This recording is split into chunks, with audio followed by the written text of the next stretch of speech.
How's it going, everybody, and welcome back to the Real FI podcast. I'm your host, Patrick McGrath, with my co-host, James Rippion. James, how you doing today, sir?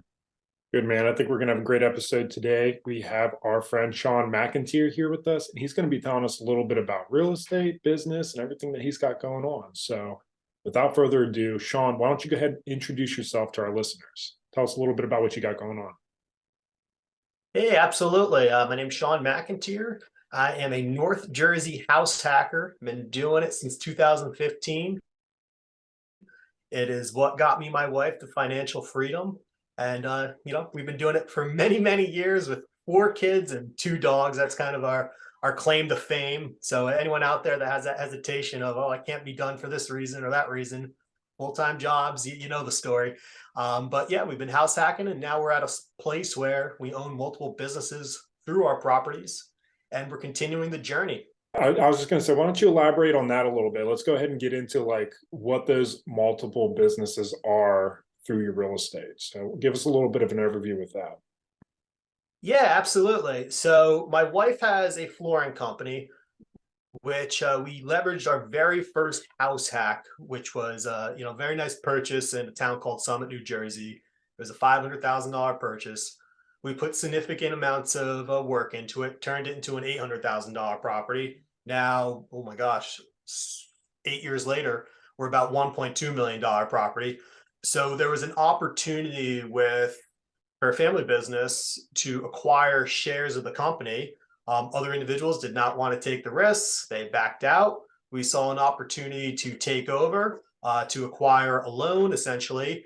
We needed to have our property up as collateral, put the property up. She acquired ownership, and has been her main focus is running that business and helping it grow, which has been a blessing because it employs dozens of people. It gets to see all over northern New Jersey, New York City, all that kind of stuff, helping with essentially gymnasium floors, which is a very, very niche type of business. But it's been an amazing part of our journey for helping us accelerate or buying more properties and continuing, real estate, essentially. So is this a business that you guys own yourselves, or is it still kind of shared amongst some of the other family members? Yeah, great question. Yes. So, her father's still involved, uncles. She is the first female, though, to take ownership, which is great. So she has her shares, and we're both fully involved in that business, helping it grow. And it's been an exciting journey, even a little scary through COVID, but things rebounded nicely. I'll say that much. Gotcha. So I think that's super awesome that you were able to get involved with the family business and really start to, grow that equity. It takes a lot of courage, I think, to do something like that. So what was really the motivating factor that kind of made you guys go down that path, wanting to get more involved with the family business and, take on more responsibility? Was there any kind of, catalyst that kind of made you guys think that that was the right direction to go? Yeah, absolutely. We always had a vision with real estate. That was kind of my push. And she's been an amazing wife and been on board with it. So that was really good. Obviously sometimes there's struggles with relationships. Some people are scared, some aren't, but she's been amazing. So I was focused on real estate. And, there was a part with the business where there's a lot of uncertainty that was happening. We were, which direction to go, who's going to take over, all that kind of stuff. And we ended up going to a Tony Robbins event. And after the event, it was very crystal clear in our heads that, like, hey, we should take over and help grow this business. So really, it was an amazing event, I guess you could say. And that really inspired us to take action, put our goals down.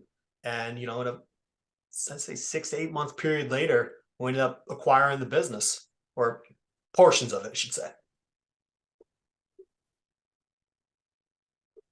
That's fantastic. I think that's incredible. So tell us a little bit more about how this, feeds and funnels into your real estate portfolio, and give us a little bit more of an overview of kind of where everything is at with your real estate holdings. Yeah, so I'd say the biggest thing is that it's allowed us to venture a little bit more into commercial, because the company itself has commercial property. So we actually recently just sold a commercial property that we're using for warehousing materials and all that stuff. But the goal now is to essentially take what we did house hacking, the standard ABC house hack, and I kind of am calling it commercial hacking, where I want to purchase a new building for the company and essentially lease out space. So you can have your tenants paying the bulk of, your mortgage or, monthly payments and all that kind of stuff to reduce the overhead. So for us, it's just more getting into different avenues. Obviously, we're collecting our paychecks, so we're good with the lending, all that kind of stuff. So we can acquire more properties, the kind of ABC stuff. But now it's more so exploring different avenues, the commercial side of things, with the goal of house commercial hacking, I should say. That's super exciting. So before we dive down that road, I kind of want to backtrack a little bit into kind of your house hacking journey and give Yeah. the people kind of an overview of how many you have done and kind of what that's progressed up to your portfolio currently before we go diving a little bit deeper into, the next phase of things. So give the people a little overview on that process and where you guys are at now. Sure. So we started our journey about a decade ago, 2013, by purchasing a single family property. We knew we wanted to invest, but did not know how to invest. Found a local, buddy realtor. He found us a property. It was close to a train station. We thought we had it made. Then I stumbled across this website called Bigger Pockets, which I'm sure we've all heard about. And I was like, wow, there is a whole new, vision here, a whole new group of people doing things a lot differently. So that single family property that we thought was so great, we ended up deciding, wow, this property actually kind of sucks. Not the best of properties, looking at what other people are doing. So through networking and connecting with members on the forums, we ended up selling that property, moved back in with my parents. And at that point, we had our one child, and my wife was 9 months pregnant when we closed on our very first duplex house hack, which is in the town of Summit, that I mentioned earlier. So that was the same week my son was born. And renovated the place. Didn't really have a clue of what the heck we were doing, but we knew we had to do it. Everyone called us crazy. Like, yeah, why would you buy real estate right now? That makes no sense. So everyone out there, it's 2023 and you're probably hearing that same story. Don't buy real estate. You're crazy. Well, it was the same story in 2015. And I don't know about you, but I think a lot of people would love to go back to 2015 prices. Oh, for sure. So, we had that same exact same pitch going on. Don't buy, put your money in IRA, you'll retire when you're 65, whole speech. So grateful that we took the real estate route, bought the duplex, renovated it, made it into a cash cow. Our personal strategy with house hacking is we love finding distressed properties, increasing the value, attracting luxury style tenants that are paying top dollar in rent, that don't want to bug you. The way I always say it is, if you're getting a higher quality tenant and a light bulb goes out, they know to just go replace the light bulb. Where if you're attracting maybe a lower quality tenant, it turns into a phone call and then something else goes wrong. It's a phone call. I don't get many phone calls. I don't lose many months of rent. I get my rent payment every month very consistently, and we have things on autopilot. So that very first property was, major gut renovation, turned into a luxury unit, doing a classic kind of Burr style method where we leverage that property to then acquire our next property. While we were in the first property, my daughter was born. When we closed on the next property, my fourth child was born, third son. So let's pause it there for a years. minute, because I'm Yeah. trying to work myself through imagining what your life looked like. You acquired your duplex, you had a child just born, and now you've got this like rehab going on. Like what was that situation like with your family? Did you move into one unit that was kind of like ready to live in, or was it like both needed a complete rehab? Like, what did life look like with the madness of renovating this duplex? Yeah. Oh my gosh. Wonderful question. So I would say the unit we were living in, if I really wanted to puff it up, it was from the 70s, probably from the 60s. I mean, it is place. It was livable, but I mean, you don't want to look at it. I'll put it like that. Upper unit, the one that I renovated first, that I knew I had to renovate, and that was my major catalyst in all this, was obviously my family. I knew I pretty much, me and my wife created a point of no return. We're like, we've got to get this done regardless of what anyone else says. If we don't, okay, we're on the streets here. So that was my drive to, to renovate these things. But the upper unit, it was, oh my goodness, it was distressed beyond belief. So we had to convert this thing, renovate it all, made it into a 4-bedroom, 2-bath. It was actually illegal. There are 4 illegal 2-1s. So we turned it into a 4-bedroom, 2-bath, which eventually got $2,800 in rent, which paid the bulk of the mortgage. So our goal was to renovate that upper unit, so we didn't have to pay the $3,400 a month out of our pocket. Got that place renovated, and then we started focusing on our unit. So I mean, we were living in these units while children were being born, toddlers were running around, little kids. Our children are all a year and a half apart. Our oldest is 9 currently. So, I mean, we're talking 3-4-year-olds just messing around in these places. So it was leveraging all that is really what made us so attracted to house hacking, because I always suggest that you have, if you're looking to invest in real estate, you have a triangle. And, you have your, let's say, work up here, home here, investment property here. You're doing this crazy commute every day. The beauty of house hacking is I literally had to walk down my steps to see my family. So it wasn't this triangle. It was just go to work, come home, invest at home. So I'm just going back and forth essentially, which made it so attractive to us, this style of investing. But, I guess to answer your question in a way, we were in a distressed property for sure. And then there's photos I could show you that people's jaws are like, you were living there? And I was like, yeah, we were living there. And then I'll show them after pictures, like, what's that place? I'm like, that's what it looks like today. Exactly. I love that. I love that. So I really want to ask, how was your partner? How was your wife on board with this? Was she on board from the beginning? Did it take some convincing, like going through this renovation process? Were there times when it was like, oh, we're never doing this again? Like, let's, because there's a lot of people that are trying to get their partner on board for something like this. Like, what did that process look like? How did that shake out? Yeah, great question. She's always been very great from the start, but maybe little hesitations along the way. It was always just a matter of getting clarity. And that was what's so great about being around other people investing, is because I could always go to them as resources and say, hey, how did you handle this? How did you, a great example is, we had to do a lot of the work ourselves. And, my mentor at the time, I'm like, hey, how did you figure out how to do this? And he looked at me and he's like, Shawn, how I have figured this out is in the 90s, I had to go to the library, take out a book and learn how to put up sheetrock or do electrical work. And I was like, okay, what's your point? He's like, you can go on YouTube right now on your cell phone and figure out how to do all this stuff. So he's like, I don't want to hear it that you're that you think that this is something you can't do. And I'm like, once I heard that, I was like, oh my gosh. So, having people, the right people in your corner, or mentors, support people essentially, is always huge. And anytime I'd come into a problem, which we're very few with my wife, I mean, she really has been amazing through this whole journey. I talk to my support team, I guess, and say, hey, this is what so and so did, and this is how we can do it too. But all in all, she I guess she was motivated knowing that she didn't want to work for someone else for her whole life. That was something that drove her.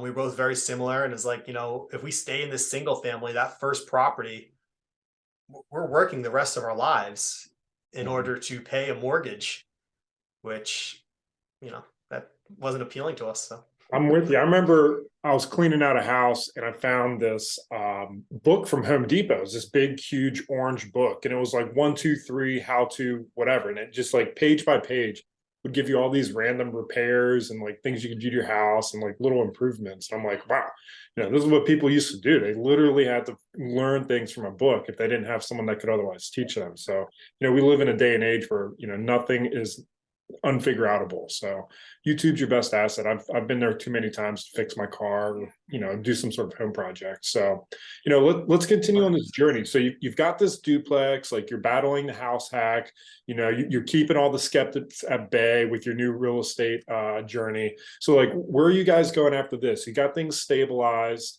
You know, what's the next step? Yeah, I'd say, we get that first payment, $2,800 a month. I'm like, that's huge.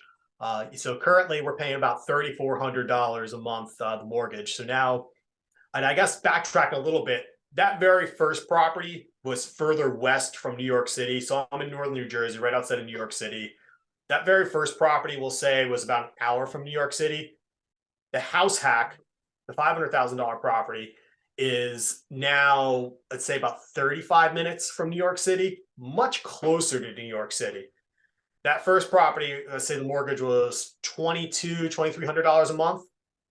Now we have tenants paying $2,800. So we're $600 out of pocket. And we're actually living in a larger unit, because that very first property was a 3-bedroom, 1.5 bath. Now we're living in a 4-bedroom, 2-bath with tenants above us in a 4-bedroom, 2-bath, paying the bulk of the mortgage. So not only were we in a larger facility, we were in a more desirable location, we are paying substantially less every single month in our mortgage, because of that, for that upper unit. Once I got that first check, we renovated our lower unit. Daughter was born. Now it's time to start looking for the next unit. So we were there for about 3 years. Next property, I should say. Next property. This is where it gets really cool. Is at the time we were paying, let's see, about $400 a month in PMI. We did a 10% down conventional mortgage, and PMI was included on it. So what we ended up doing is getting, reassessed and everything like that. We had crazy equity. We had $800,000 in equity.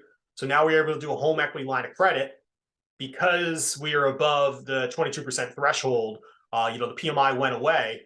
So we took away $400, but for $500 now we can get $80,000 back in a home equity line of credit. So for $100 more, essentially, we were handed $80,000 to now go on to our next property, which is really cool. So that ended up being another duplex that was in a neighboring town, very similar.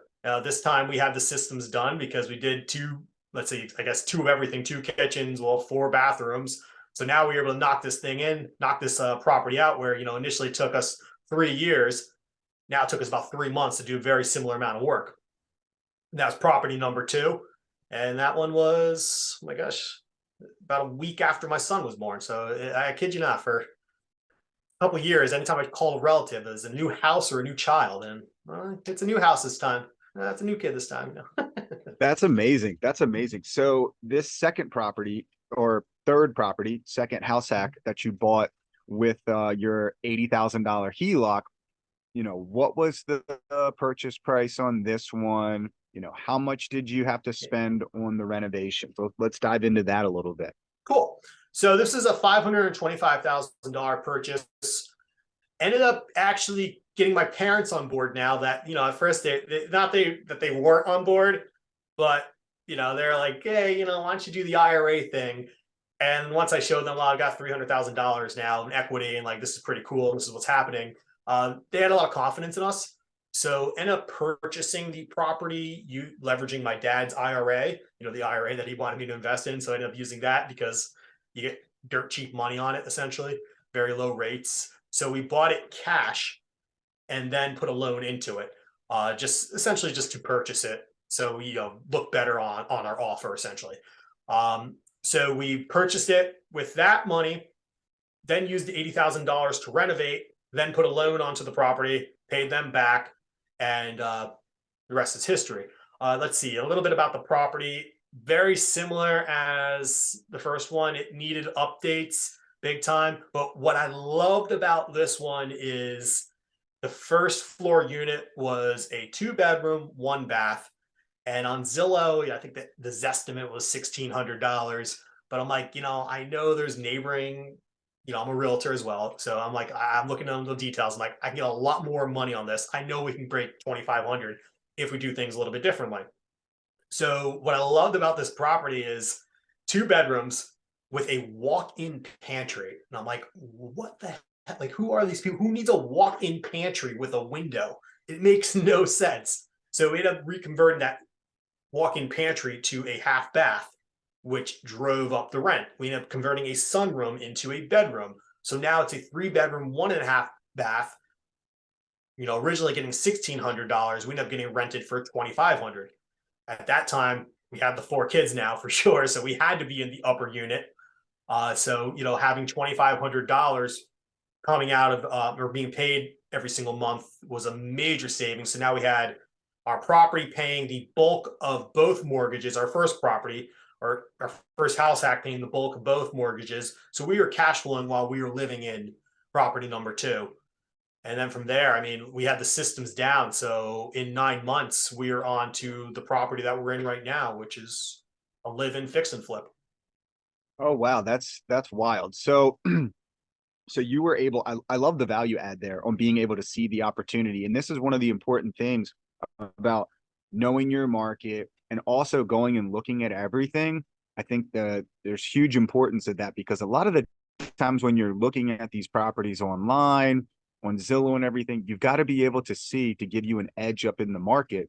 Not only do you have that edge by being able to physically live in the property, okay, but seeing that value add. That's the value add that people are talking about. It's not just about putting pretty floors in, changing out light fixtures, doing a tile, backsplash and tub and all that stuff. It's being able to add that extra room, convert that, walk-in pantry, to a half bath. I mean, you basically took that up, what, $900 over Yes. what initially anyone else looking at the property online might have thought of. I mean, that's a amazing increase. And then you went, and when you moved, did you renovate the upstairs while you were living there? So when you moved out, it was rent ready? Yeah, so I guess one of the beauties of house hacking and going to another duplex is there's no force of when does your lease expire. Well, when you buy that first property, it could be a little stressful because you're like, oh, I don't want to buy it and then have to pay 6 months of a lease. But now once you're in that first house hack, it's great because I was now able to go to the second house hack, renovate it, get it ready. So the first thing I did was the floors, knowing that, okay, if I move everything, I'm gonna have to move it twice. So renovated the floors, did all that stuff, and then I knocked out the kitchen, so I didn't have to worry about having no kitchen because we did that a couple times, and it's like, okay, that could be a little stressful. So kitchen and the floors. Then we started moving everything over, and then renovating the rest of it. So there's 2 bathrooms, so we could be in one bathroom while renovating the other bathroom. So now I got obviously the unit that we moved out of fully rented, which was supplementing the finances for renovating, the upper unit that we're in. So yeah, we were renovating it while we were living there, which was great. It was fun. I have pictures of my kids sweeping the floors, helping me hold the tape measure, all these little things, amazing memories that we are consistently looking back at. For Which sure. I always love to share that because there's a lot of people I know it's a major limiting belief where it's like I can't do this because I have kids, and I always love to say, that is our biggest reason why we do this, and don't let it hold you back. Well, I think, along those lines, I think people also, they scare themselves out of it because when you introduce kids to a situation, like you're thinking in terms of risk and convenience at the same time. So like, there's going to be dust everywhere, and, you don't want to like jeopardize your future with a financial investment that might not pan out. But I think once you've educated yourself enough and surrounded yourself with the right people, you can kind of push aside some of those limiting beliefs, like you said, and, figure out how to make it work. But, I'm curious on the tenant side of things. Like now that you have these, you've got these 4 units, 2 duplexes, how are you managing your relationships with your tenants? And because I assume that you're self-managing and you've got everything that all your properties under your control. So, talk to us a little bit about, becoming a property manager for yourself and what that process looked like. Yeah, absolutely. And that's really one of the secrets of northern New Jersey, or really any state you're in, is working with people that understand what you can do once you acquire the property. And I always say, like, finding a property, there's a talent there. But it's really what you do after. Like, are you in the right hands where creating the leases, screening tenants, all that kind of stuff? And since 2015, I mean, me and my wife have yet to miss a single payment of rent. So don't come to me with eviction questions. I always say to my clients, I'm like, I'm not your guy for evictions. I've never lived through one. I don't know what that looks like. My mentor was the same way. We went through 2 evictions in 30 years. One of them was a tenant that he acquired from a property. So I guess he had 1 eviction over, you know, thousands of rental payments. So when you're going through this process, yeah, it's just a matter of screening properly, making sure that you're doing all checking, checking everything out on the people, making sure that they have the right income. But we're always looking to attract that higher quality tenant where it's like, you're not going to run into things when someone's making 150, $200,000 a year and they need a place to live, and they have all their ducks in a row. That's really been the focus that we put onto our properties when trying to find ones that make sense, because we want to attract quality. So I think that's extremely important when you're looking at the type of investment you want, the type of landlord you want to be, and the type of tenants that you are looking to attract.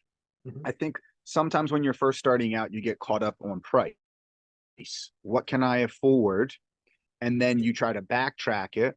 And then that's why some people, they over improve the property. They spend too much on the renovations. They try to polish something up that might be a C class or a B minus property into an A property. And then they still have problems and they wonder why. And if you go into the mindset of, okay, what kind of landlord do I want to be? What kind of tenants do I want to attract? Then you work backwards, and those are the properties that you look for or whatever. So I think that's great to know, like, hey, I'm going to be renting a $2,500 a month apartment. If that's 30% of someone's income, they need to be bringing in, $7,500 to $8,000 a month. They're making $100,000 plus a year to even be able to afford this place. Someone who has $100,000 a year income most likely has good credit. They don't want to ruin their credit. They're a responsible adult. And that's why you don't have issues like that. So I think that's 100%. extremely important. It doesn't just cater to, where you invest, it's what you're investing in and the people that you're looking to attract. So I think that's extremely important to kind of emphasize there. And I think that's really great. And that's what you saw. You're like, hey, we can keep it this way, or we can really improve it. The market will allow that. And that's who we're catering to. So I think that's great. 100%. I'd love to expand on that a little bit more, because especially, I'm sure your market's very similar, but in northern New Jersey, we do get a bad rep with tenant laws and a lot of kind of stuff. But a lot of it has to do with certain locations. It's really those major cities like Newark, New Jersey, Patterson, all these places where they have very, very strict laws that, they're, I don't know what the intentions are, because they never pan out the way they're intended to, but they're meant to protect the tenants and, I don't want to say hurt the landlords, but they all do at the end of the day with the rent control and all these laws. So you go and you look at a property and you're like, oh, wow, this looks so attractive. Like, oh, the numbers look great. It's not very expensive, but they're going to pay me rent. And I always say, I'm like, how attractive does it look if you don't get a rent check? And that's something you're trying to avoid, where a lot of the properties that we look at don't look attractive the first year, the second year, maybe even the third year. But I'll let you know, last year on the property I was just discussing, our second duplex, I raised rents $500 and I didn't change a thing in the property. It was just tenant turnover. And I just, I said, oh, let me try $300 more for the one, $200 more for the other. And they got scooped up. And I'm thinking, my gosh, maybe I should have done $600 or $700 more, because that's what happens when you have a very desirable product that people want. So, you might be taking a loss that first couple of years where you're putting your money into the property, but long term, it's on autopilot. You have consistent rent increases, and you're in towns where there's not as much government intervention. The towns where that don't give New Jersey, I mean, they give a better name for New Jersey, whereas some of these cities that give that really bad name, and the numbers look great, but they're not paying you. Yeah, time and time again have come across a lot of people where they're either in one camp or the other. They're trying to, purchase for appreciation and the quality assets, or they're really concerned about cash flow. And, I don't know how true this is or accurate it is, but I feel as though a lot of people, as they progress further in the real estate career, try to buy quality and based on location. And then they look at it with a long-term perspective, and they understand, just as you highlighted, time is going to be your best friend. If everything goes ideally, you're going to have, appreciation and rental increases with a fixed expense if you got really good debt on it. And that's kind of what the play is. A lot of people are looking at the market today. It's November currently, 2023.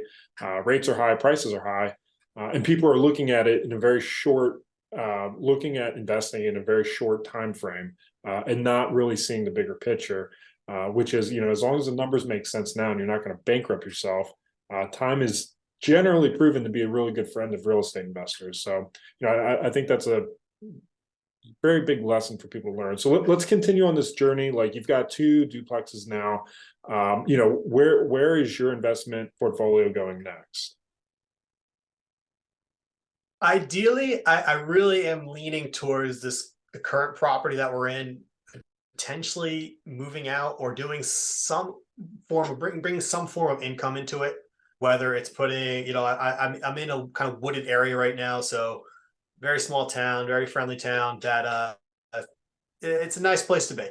So I would love to either turn this property into some form of short-term rental, or at least have something built like a garage with a living space or something like that, that I could rent out in that capacity. So that's where my head's been in the current trends. And then obviously focusing on the commercial property, figuring that out, which we're still a little bit off on that one, but it's definitely a vision that's coming to the future. Well, let's talk about that commercial property, because I think that's super interesting. I think, it's not something that you see a lot of, people in bigger pockets really pursuing. They're mostly doing multifamily residential, things of that nature. People are getting into self-storage as well. But what I think is really exciting, and I've been seeing a little bit more chatter about this recently, is people acquiring businesses. People are looking for mom and pops. Boomers are downsizing, going into retirement, try to sell their businesses off, and that gives a lot of opportunity to people to buy cash flow one way or another. And a huge aspect of that is also, being an owner operator, working out of the real estate that you own. So this whole commercial hacking, I think, is a super interesting idea. So why don't we dive into that a little bit, and kind of, get your thoughts on, what that might look like once you guys are, pursuing that, and kind of, put that into a little box for our listeners to kind of, think about. Yeah, and it really, I guess it all came about because the fact that obviously we house hacked our residential, but we are leasing a building. Our primary building we do actually lease. So the commercial property that we own, is just a hub essentially. And I was like, we're paying this money every month to a landlord. I'm like, he just sits back, collects checks. He's got the building paid off. We're paying a substantial fee. I'm like, why wouldn't you want to do that? Why would you want to have an asset that you can now leverage for acquiring a loan for the business instead of putting your houses up as collateral? So that's my thought process, is this is just a tool to get you what you're already doing, except you control it instead of listening to someone else, or, obeying to their other, their rules or whatever. So, the company has owned property in the past, but that's what I'm really looking to do now, is take this property that we just sold and explore the opportunity of figuring a way to commercial hack. It is a little unique with us because we do gym floors, so that's a lot of 18-wheelers and stuff like that, full of wood. A gym is a very, very large project. It's not like a living room that's a couple hundred square feet. We're talking a couple thousand square feet. So there's a lot of different factors that come into play. You need to have a large enough space. Then you need to have space that is going to be desirable for other vendors that are going to want to rent out. So it wouldn't necessarily be like a storefront or anything like that, but it would be more so commercial for other trades.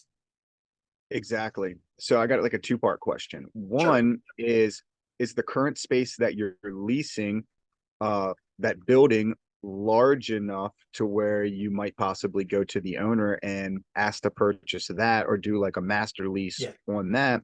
And then two, how are the other partners in the business along with this idea? Are they on board? Is it taking a little more convincing until you find the right property to present with them? What's that look like?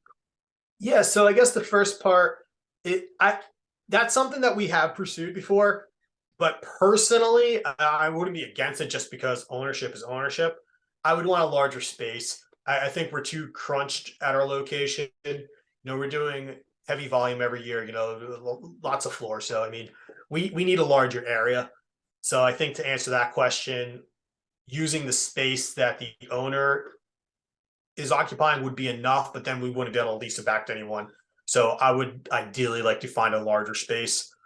In terms of ownership, yes, I would say they're on board with this. I mean, and if they're not, then it's just a math equation of, okay, guys, do you want to put your house up every year for collateral, or would you like to put your business up that you own that could leverage what we're looking to do while collecting rent? And I think most people understand that. So to answer your question, I'd say yes, that they're on board. That's great. That's great. That's really good to hear. I mean, I think that is a very interesting strategy, to be able to do that, to get enough space to where as you grow, you can also with the space that you need, you can rent out the additional space to other tenants. But as you grow, you also have space and know, hey, this lease is coming up in 2 years or 1 year. We can continue to have more and more type of space. So that's extremely, extremely interesting. So we've got this part of the business. Is there any other stuff that you have going on regarding like looking for this property? Are you looking at off-market deals? Are you looking to change the area or try to stay in the same spot? Like what's that look like for starting this whole process? I would say we're early on with this. So that's what we're trying to figure out. And I think that's kind of the biggest hiccup is just figuring out locations that make sense for employees and everything like that. Because we are spread out. So that's probably in like New Jersey, it's so tough because of how compact we are. Every inch of the state is taken up, in the major counties, and we need to be close to New York City. So there's a lot of juggling in that capacity, but it's absolutely something in the works that we intend on doing, where we want to make sure that we get this property, but figuring out one that makes sense for everyone, that is probably going to be the most challenging part of it all. So I love it. I love it. Going back to something you had mentioned a little bit earlier, you got the flooring business going on, you've got your two duplex house hacks. You had also mentioned that you're a real estate agent.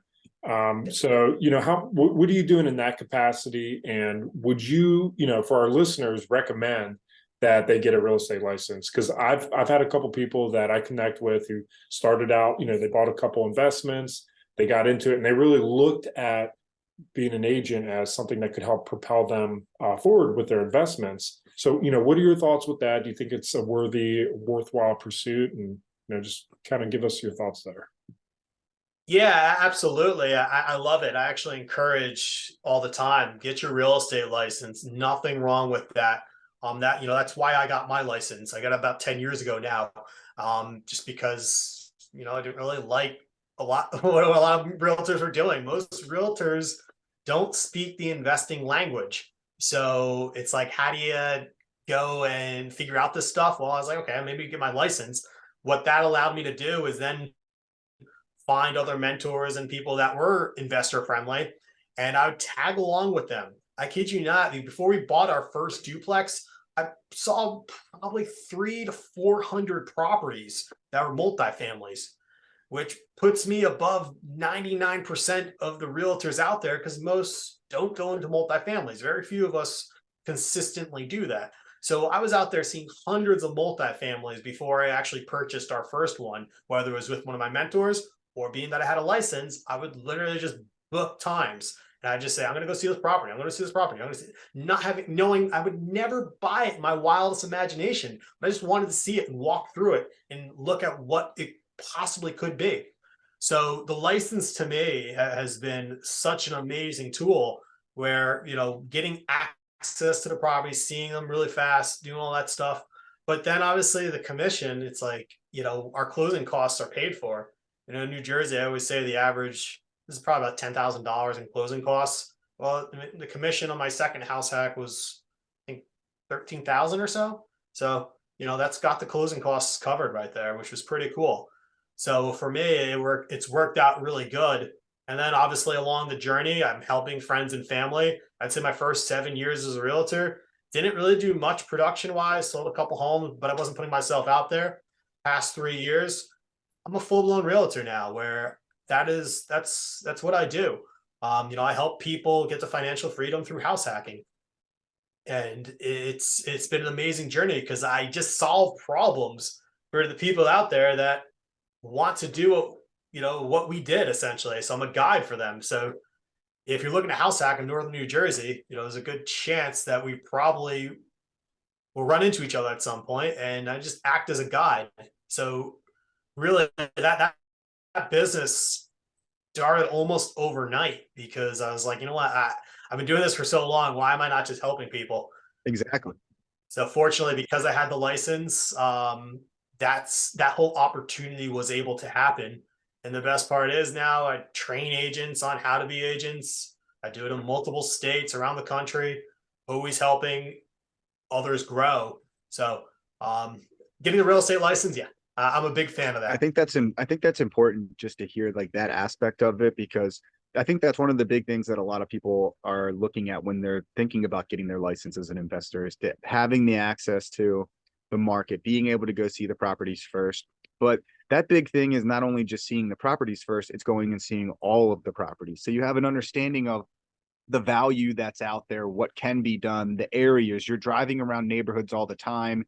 You really know the market better than anybody else. So I think that's extremely important. I still see the value in having your real estate license, especially with like the current stuff that's going on with, agents and commissions and all of that. I Yeah. still see the value in the real estate and having your real estate license. But with that being said, so we've got your journey here with your duplex, with your house hacks, your duplexes, the business going on, trying to do that commercial hack and all of that. Let's kind of dive into what your goals are for like the next like 2 years with this. You're in your live-in kind of flip now? Like, do you see yourself selling that and doing another house hack? Do you see yourself maybe buying some rental properties that you're not going to quote unquote house hack in and move into? Like, what's that future look like for you? Yeah, absolutely. And I would say the biggest thing right now will be leveraging our existing home. We bought it for low $500,000, and we just see one on for sale up the street that is much smaller, not in good a shape, for about 750 right now. So we're really excited about that. Just came on the market today, so we're really excited to see what that sells for. But we're hoping to have a couple $100,000 worth of equity. And I always stress that to everyone. It's like, you can buy a home turnkey. That's fine. If that's what you want to do. But at the end of the day, would you rather buy a home turnkey, pay someone else, or pay yourself?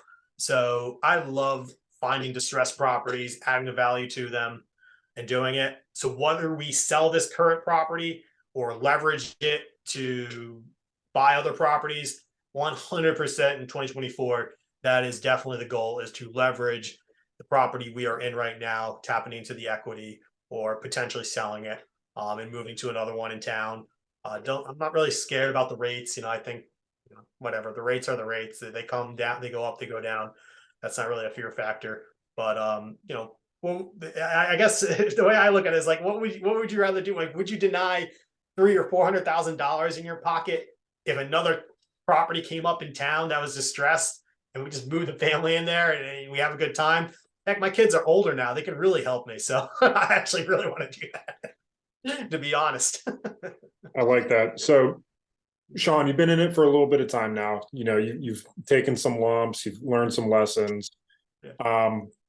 We've got a way that we normally phrase this question, but since you have kids, I'm going to do it a little differently. So you're at a point in your life where like you have a good conversation with your children. They're old enough to kind of internalize this. What's one thing that you would tell them to help them get started going in the right direction in life with investments and real estate? Like what's some advice that you would impart upon them as they're kind of, starting to take the path of building wealth? Yeah, and that's keeping them involved. I mean, they help. I have a YouTube channel for real estate for buying. They're involved in that. They help me with all that. They're there at the properties. They're seeing what I do. They're seeing my phone calls. They're seeing everything, and I make sure to include them.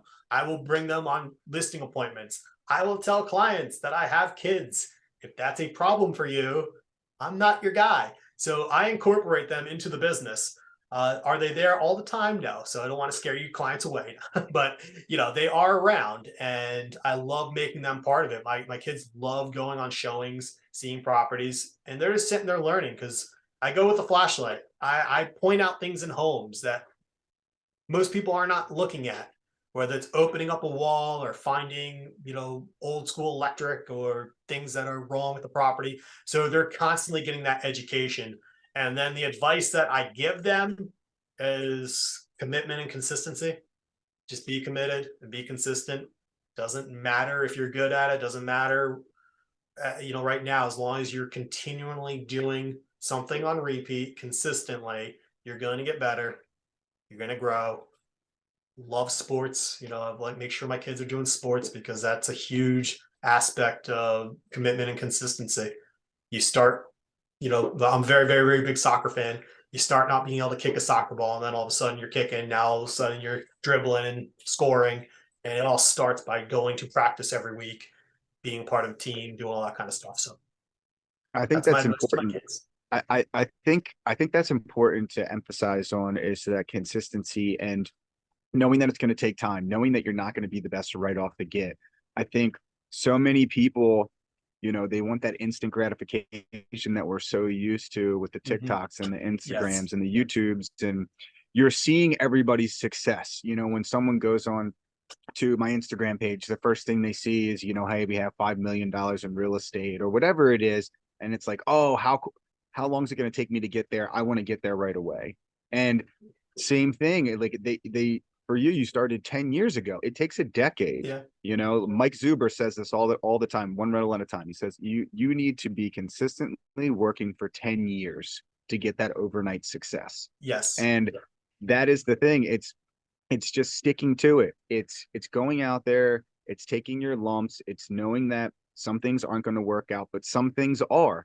And you repeat the things that do work, and hopefully you learn from the things that don't, and you keep pushing. And if you do it for long enough, hopefully you're going to get better and Yes. it's going to work out. And I really think that that's a huge lesson to be teaching your kids is that, hey, just be consistent, continue to improve, and over time. And I'm sure the lessons that you've taught them with house hacking and with all of that, and by the time they're going to college, hopefully that's what they'll decide to do is house hack, maybe buy like a fourplex Yeah. and go out there and do that. So I think that's super exciting. So with this next one though, I really want to dive into what is the motivation behind this? Because I'm sure there's some people out there that are like, man, I wouldn't want to move in, and do this with my wife who's pregnant and with our kids, there's no chance of us doing that or doing all this different stuff that you're doing. Like, what's the motivation behind doing all of this? I guess pleasure and pain. At the end of the day, it's like you make the pain of doing something greater than the pain of not doing it. And it's like you go out, and for us, we just knew, like we stayed where we are. We would be consistently working for someone else, paying a mortgage, and we didn't want that. I'd say when we had our children, that was a huge motivator. That was like a major wake up call where I always had to drive, but it 10x'd when I had kids. So I'm not telling you go out and have a kid just to get motivated to do this, but that's what happened for me. I don't know if we'd be where we're at today if I didn't have our first son. Because that just something, it lit a fire. So going out and having a family, that's an amazing, amazing motivator. It always has been for us. And then just wanting to spend time with them. Now it compounds. You're like, I don't miss soccer practices. I'm there at every single practice. I don't miss the sporting events. I don't, I don't have to really obey to a 9 to 5 schedule. I make my own schedule. I just want to work. I choose to work. I love working, but I'm not forced to do it, which is a really, really nice spot to be in, knowing that you can wake up out of choice. And, if you wanted to sleep in, you could. And, sometimes I do, but for the most part, I get up every morning knowing that I want to work because I have a family to provide for. And it's super exciting. The motivation doesn't go away. Well, I think that motivation comes from wanting to have time to spend with family. And of course, at this point, we all know, money is time, baby. Like the more money you got, the more things you could do. It gives you optionality. So, accumulating these house hacks or, even the private business, the family business, or, commercial real estate hacking. I mean, that's giving you the time to do the things that are impactful to you. And it's not money for money's sake. But with all that in mind, what are your obstacles moving forward? What are the speed bumps that you're trying to cross to get to the next step? Is it in your real estate sales business, the flooring business, or with like real estate private acquisitions? Like what things are you trying to get over to get to the next benchmark? It's a little bit of it all. 100% want to make sure the family business is kicking butt, growing, performing for the other family members and employees and all that stuff, which we cherish very much. And want to make sure that other people are, they're putting food on the table and living their lives and helping grow. So that is always a priority for sure. And growing that, which is great because that's what's so wonderful about real estate, especially being a realtor, is I feel like I have access to a lot of systems and knowledge through like virtual assistants and everything like that, which I use in my personal business. So now I bring that over to the family business. And we just hired a virtual assistant for the first time a couple months ago.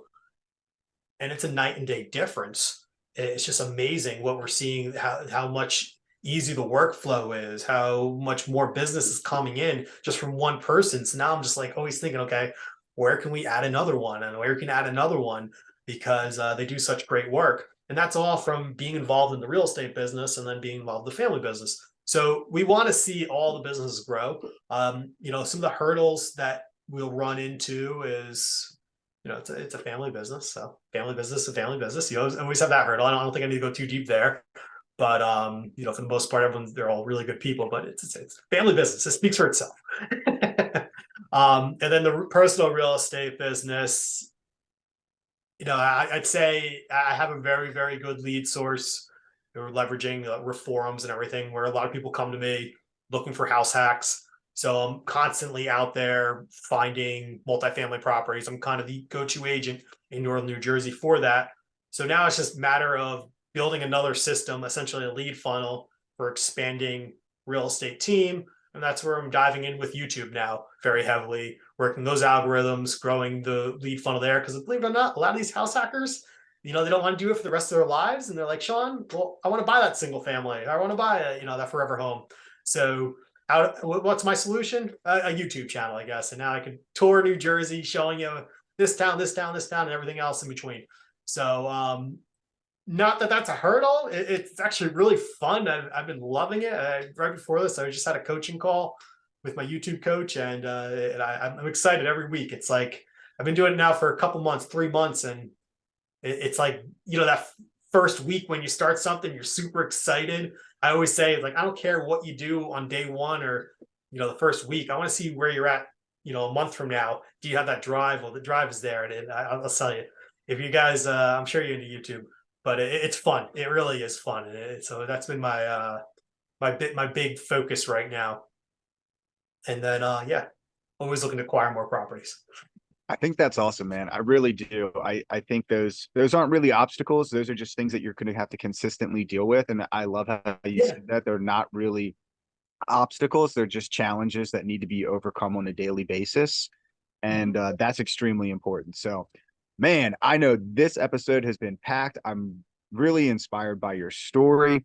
And I think this is a perfect segue into our next segment of the show that we call the Big Four. James, take it away, sir. All right, Sean, tell us something that you do consistently that is a financial independence cheat code, something that's a hack that really helps you build your finances and your fortune. Constantly reviewing, your portfolio, whether it's IRA, real estate, having eyes on it. That's probably the first thing I do every morning is I look to see what the properties are doing, where I could raise rents. And I still have an IRA, so I'll look at that. Constant reviewing. I think you start picking up on things that it's just that it's like the 1% gain every day. That's what you're getting from that. You probably don't notice anything from the previous, but a year from now, it's like things start turning into second nature. I'm like, that doesn't make sense. Or like, why does that property next door, how are they able to raise their rent 300?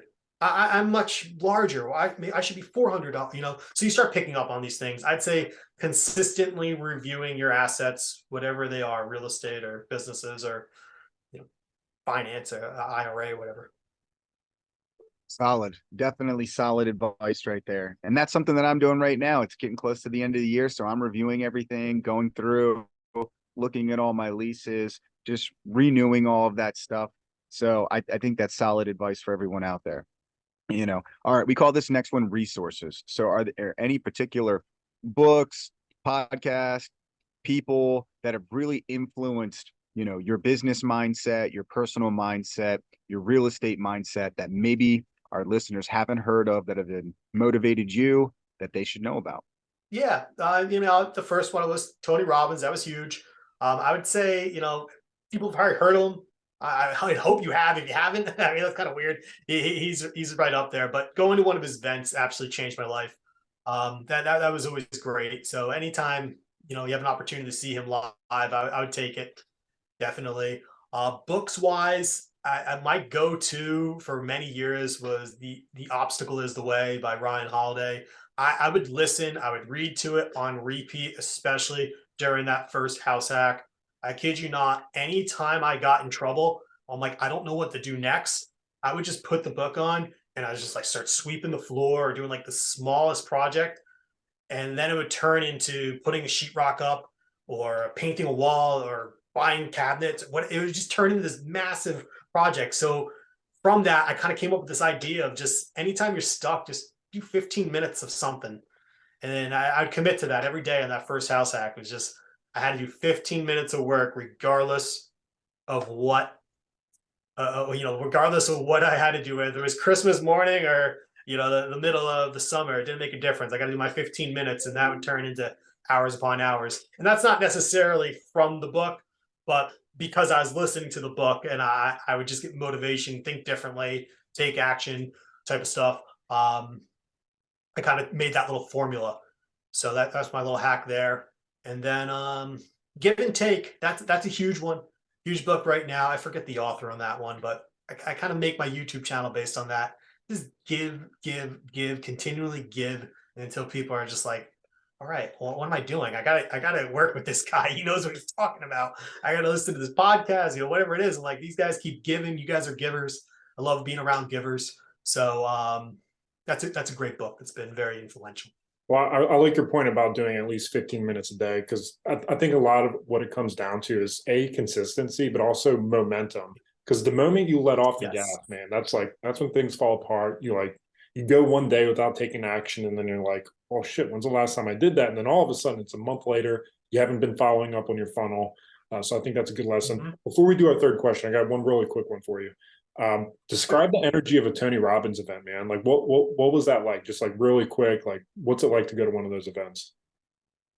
Oh my gosh, it's it's just life changing. I can give examples. I mean, we did the fire walk where we walked across the coals. Amazing, so cool. Got pictures of my feet and they're charcoal. And like I didn't feel a thing, but it was amazing. But I'll tell you one quick story of the event. That my wife was we just obviously had our fourth child a couple months earlier, and we were away, and my wife was kind of sick. I don't know why I said my child. Doesn't really have anything to do with it. She was just sick, but so she wasn't feeling too well, and I was like, we spent a lot of money, And we got this event, like, let's just go. And she's like, no, I've got a fever. I can't, like, I gotta lay down in bed. I'm like, shit, I'm like, what do I do? She's like, just go by yourself. And I'm like, okay, I'll go get good seats, go down there and get good seats, because he don't actually get assigned a seat. And I mean, we were at the arena that the Heat play in Miami. So I mean, there's 20,000 people there. So you have to go, but you just get a section. So I went, got good seats, and she's like, I can't come. I can't come. I said, just please, we spent so much money on this. Like, you got to come out. I finally convinced her to come. Within 2 minutes, everything went away. And she had the best day of her life, where she went that mindset of, I have a fever, I'm sick, I can't do this. And I kid you not, Tony snapped her out of it. Not her specifically, but to the crowd. He didn't like pull her up on stage or anything, but it was just being in that atmosphere, being around his energy, all that compounded together. And we ended up going out later that night for drinks in Miami. I mean, at 2 a.m., having an amazing evening, and it all would have never happened if she didn't come in. So it's life-changing. It's just a matter of mindset and all that kind of stuff. Well, I think if you learn one thing from Tony, it's the power of the mind. And I think that's absolutely incredible how that kind of came through for you and your experience with your wife there. So that's fantastic. All right, Shawn, next question. Amazing seeing it firsthand, I guess. Sure. Actually seeing it happen is like, it's one thing hearing about everything he's saying, but then it's like seeing the state that my wife was in and actually seeing it change in a short period of time, and just continuing for the rest of the trip as an amazing time. Very, very awesome. So for your next question, future you 5 years from now, like, where are you personally, and where are you with business? Like, describe that world for us 5 years in the future. It's actually much sooner than that. It's I believe 18 months, 17 months from now. 100 deals, doing 100 deals consistently through, via YouTube lead generation, growing a team to that capacity where it's just a lead funnel, essentially another lead funnel, which then is leveraged to obviously purchase more real estate, continue on that, have the freedoms, continue the freedom that we have with my family, consistently going to locations, typically soccer related. I said I'm a soccer fan, so we've got Europe on that trip, on that list of things to do. So we'll see 18 months from now, we'll say. Hopefully that's not too I know I'm not answering your question of 5 years, but no, man, this is an open-ended experience, man. I mean, you guide whatever you seeing for yourself and your family and your business. So I think that's incredible.